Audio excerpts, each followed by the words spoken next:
This may go without saying, but please take care of your house. It's just going to help you sell it better.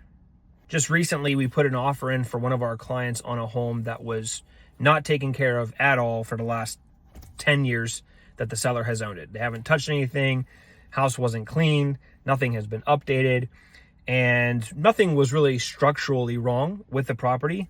But my clients were so turned off by everything that had to be done that the offer they wanted to submit to the seller was 20% less than the asking price. 20%. That's a huge number. Usually we see people writing offers at the asking price or maybe a little bit below it or a little bit above it. 20% less just because of the condition of the house. Nothing structural, all cosmetic. So let's talk about that for just a second. You don't have to be making updates every single year to the house. Some updates are important. A relatively updated kitchen, relatively updated bathrooms. Those are all good things to have. Things like the roof or the mechanicals that have been updated in the recent years are all very helpful things when it comes to getting a home sold. But in this particular instance, even just cleaning the house would have made a huge difference. So you need to consider a couple things when you are trying to sell your home that will help the buyers feel more excited about buying your house. First thing is curb appeal. How does the house look from the street? Is it a charming? Is it run down? Is it taken care of?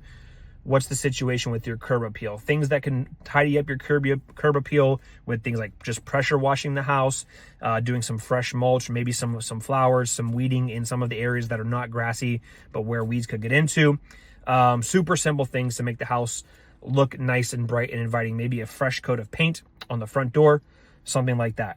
And then you need to consider things beyond curb appeal, like the overall aesthetics of the inside of the house. When a buyer walks into a home, if they feel like it's very tight and claustrophobic and there's stuff everywhere, they can't envision themselves seeing beyond that stuff. And so what we like to tell our clients is I need to see more wall space and more floor space. However you make that happen, whatever you're comfortable with is going to be super helpful. But the more walls we can see, the more floors we can see, the more the buyers are going to be excited and be able to envision themselves living in that particular house.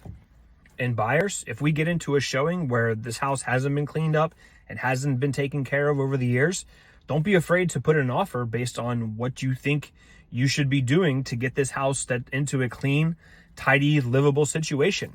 My clients are like, hey, listen, we'll offer on this house because we can see its potential, but we need to offer way less. And so they did. They offered 20% less, which is a big number. It's tough for a seller to hear, but it's important that you're comfortable. And it's also important that you have the ability to not put yourself out of a good financial position with the house. So just clean your house, keep it maintained. It doesn't have to be updated every year, but things that are tidy and neat and well organized, those things tend to go a lot farther when it comes to selling a home. I'll see you soon.